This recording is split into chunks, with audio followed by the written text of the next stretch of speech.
Liquor scam సంబంధించి SIT అధికారులు వాళ్ళేదో ఇంకా ఇన్వెస్టిగేషన్ చేస్తూ పోతున్నారు. వాళ్ళకు దొరికినటువంటి సమాచారాన్ని బేస్ చేసుకొని ఎందుకంటే చంద్రబాబు నాయుడు గారికి బాగా అలవాటే తన రాజకీయ ప్రత్యర్థులను శత్రువులుగా భావిస్తుంటాడు. ఆ శత్రువుల్ని లేకుండా చేయాలని చెప్పేసి ఆయన రాజకీయ ప్రయాణంలో మనం ఎన్నో చెప్పుకోవచ్చు. మీరు చూడండి, నాదెండ్ల భాస్కర్ రావు గారు చనిపోయాడు.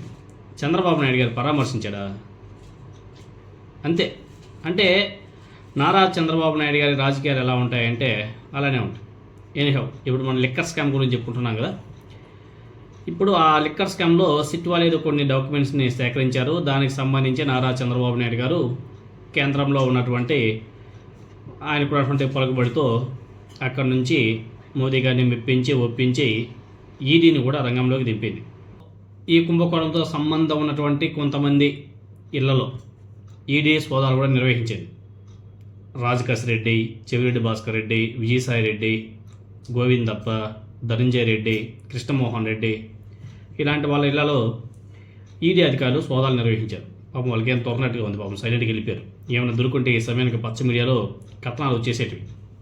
ఎందుకంటే ఈడీ అధికారులు ఇలా వచ్చి ఇలా సోదాలు చేసి ఏమైనా దొరుకుంటే ఇమ్మీడియట్గా ఆ వార్తలు పచ్చ మీడియాకి వెళ్ళిపోయేవి. పచ్చ మీడియాల నుంచి నా సవిరంగా డిబేట్లు నడిచేటివి. సో అవేవి రాలేదంటే అక్కడ ఏం దొరకలేదనేసి అర్థమైపోతుంది. ఈ నిందితులు ఎవరైతే ఉన్నారో ఈ నిందితులందరిలోనూ విజయసాయి రెడ్డి గారు ఒక్కరే వైఎస్ఆర్ కాంగ్రెస్ పార్టీ నుంచి బయట వచ్చేసి స్కామ్లో పలానా వాళ్ళ పాత్ర ఉంది అని చెప్పేసి చాలామందిని ఇరికిస్తూ ఆయన అప్రూవర్గా మారి బయటకు వచ్చేశాడు. ఈ రకంగా తన కూటమి ప్రభుత్వానికి కొమ్ము కాస్తూ వారి సేవలో తరిస్తున్నప్పటికీ తన ఇంటి మీద కూడా ఈడీ దాడి చేయడం ఆయనకు ఆగ్రహం తెప్పించినట్టుగా ఉంది. అందుకే ఇప్పుడు చంద్రబాబు నాయుడు గారి మీద విజయసాయి రెడ్డి గారు నిప్పులు చెరుగుతున్నాడు. చంద్రబాబు నాయుడు గారు ప్రతి నెల 5,000 కోట్లు సంపాదిస్తున్నాడు కదా.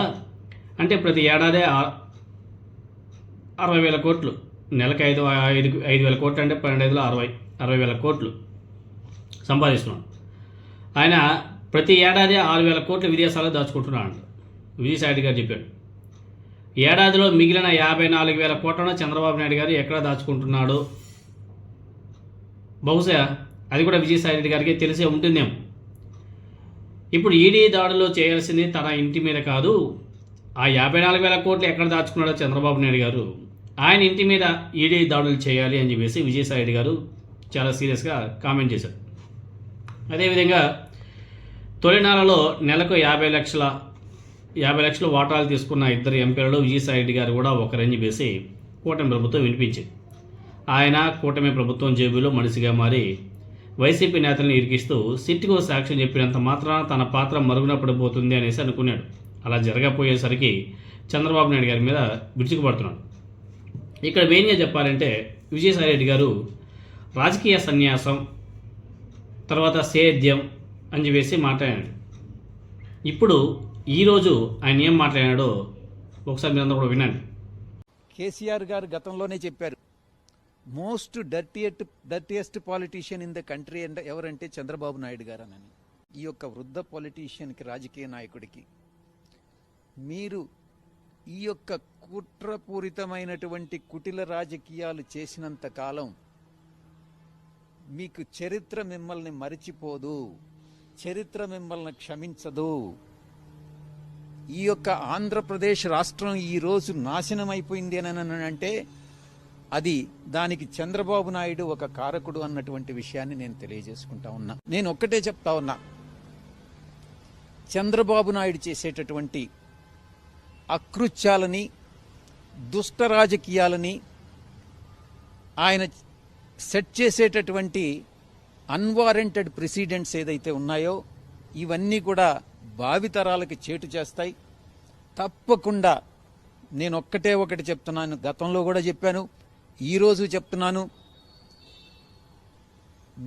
నేనంటూ తిరిగి రాజకీయ రంగ ప్రవేశం చేస్తున్నాను, మీడియాలో ఎంటర్ అవుతున్నాను, చంద్రబాబు నాయుడిని డెఫినెట్గా ఎండగట్టి తీరుతాను. ఆయన చెప్పిన డేటా ప్రకారం విజయసాయిరెడ్డి గారు జూలైలో కొత్త రాజకీయ పార్టీ పెడతాడా, లేకపోతే ఏదైనా ఒక పార్టీలో చేరతాడా అన్నదే చూడాలి. బీజేపీ పార్టీలో చేరడానికి నానా విధాల ప్రయత్నాలు కూడా సాగించారంట. అక్కడ తెలుగుదేశం పార్టీ ఫోర్స్ వల్ల అక్కడ ఆయనకు అడ్డుకట్టబడుతుందంట. సో ఇప్పుడు ఆయన నిజంగానే బీజేపీ పార్టీలో చేరుతాడా, లేదా కాంగ్రెస్ పార్టీలో చేరుతాడా, లేకపోతే ఆయన కొత్త పార్టీ ఏమైనా సరే ప్రకటిస్తారా అన్నది చూడాలి. అదేవిధంగా చంద్రబాబు నాయుడు గారి గురించి విజయసాయిరెడ్డి గారు ఇంకొక మాట అన్నాడు. అయ్యా చంద్రబాబు నాయుడు గారు 80 ఏళ్ళు దగ్గర పడుతున్నాయి, చనిపోయే ముందు ప్రజలకు మంచి చేసుకోండి, రాజకీయ ప్రత్యర్థుల్ని శత్రువులుగా భావించకండి, ఇది సమాజానికి మంచిది కాదు. గత 40 సంవత్సరాలుగా మీరు రాజకీయంలో ఉన్నారు, 15-16 సంవత్సరాలు ముఖ్యమంత్రిగా పనిచేశారు, ఇంకా దీని మించి ఇంకేం కావాలా? కాబట్టి ప్రశాంతంగా జీవితాన్ని కొనసాగించండి, అంతేగాని ఇలా రాజకీయ ప్రత్యర్థుల్ని శత్రువులుగా భావించి లాస్ట్కి మీరే ఇరుకున పడతారు, ఇది మంచి పద్ధతి కాదు అని చెప్పేసి ఆయనకు హితబోధ కూడా చేశాడు. అదేవిధంగా పచ్చ మీడియాకు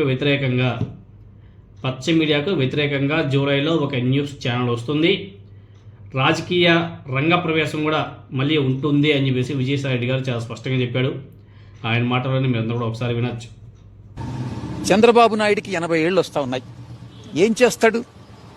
ఒక్కగానొక్క కొడుకు ఎత్తుకొని పోతాడా ఈ యొక్క డబ్బంతా? గతంలో ఆయన 40-42 సంవత్సరాలుగా రాజకీయాల్లో ఉన్నాడు, 16 సంవత్సరాలు ముఖ్యమంత్రిగా పనిచేశాడు, కొన్ని లక్షల కోట్లు ఆర్జించాడు. ఈవెన్చువల్గా ఏదో ఒక రోజు పోవాల్సిందే కదా ఈ భూమి మీద. అతను శాశ్వతమా? అందుకే నేను ఒక్కటే చెప్తా ఉన్నా, అట్లీస్ట్ చనిపోయేటప్పుడైనా పుణ్యం చేసి చచ్చిపో చంద్రబాబు నాయుడు గారు అని నేను చెప్తా ఉన్నా.